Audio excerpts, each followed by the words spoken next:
سرکار غریب نواز رضی اللہ تعالیٰ عنہ کا باغیچہ تھا. ابھی آپ سفر پر گئے نہیں تھے. اس وقت آپ کا جو والد گرامی کا دیا ہوا باغیچہ تھا اس کی آپ دیکھ بھال کرتے تھے. لیکن ہوتا کیا تھا, دن بھر حضرت سرکار غریب نواز رضی اللہ تعالیٰ عنہ قرآن کی تلاوت کرتے رہتے. باغیچے میں بیٹھ کر تیزی سے قرآن پڑھتے رہتے تھے تنہا. لیکن ان کے ساتھ ایک الگ معاملہ ہوتا تھا. وہ فجر میں جیسی آتے تھے تو باغیچے کی پوری صفائی کی گئی ہوتی تھی. سارے پتے جو جھڑے ہوتے تھے, کچرا جو بھی ہے وہ سب جمع کر کے کوئی اٹھا کر کے ختم کر دیا ہوتا تھا. تو سرکار غریب نواز رضی اللہ تعالیٰ عنہ فرماتے ہیں میں روز دیکھتا ہوں کہ کون خادم ہیں جو میرا کام کر کے چلے جاتے ہیں, باغیچہ پورا صاف کر کے چلے جاتے ہیں.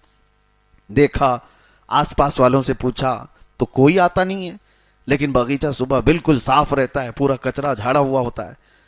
تو ایک دن آپ تہجد کے بعد سیدھے آ گئے باغیچے کے اندر فجر کی اذان اور نماز سے پہلے ہی, کہ دیکھتے ہیں تو جیسی آپ باغیچے میں آئے تو کچھ لوگ جھاڑ رہے ہیں اور کچرا جھاڑ رہے ہیں اور سب جمع کر رہے ہیں.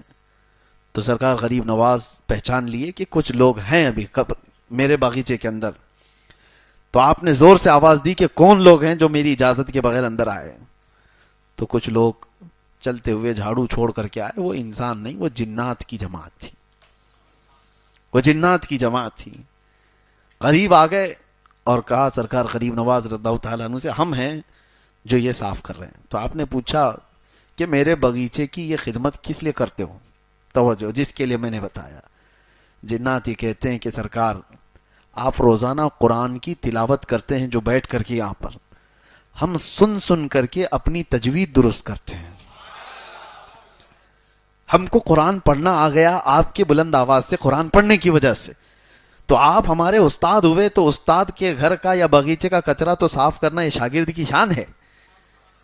تو میں یہاں یہ کہہ رہا ہوں قرآن پڑھو, تمہارے گھر کے بھی کام جنات کر کے چلے جائیں گے.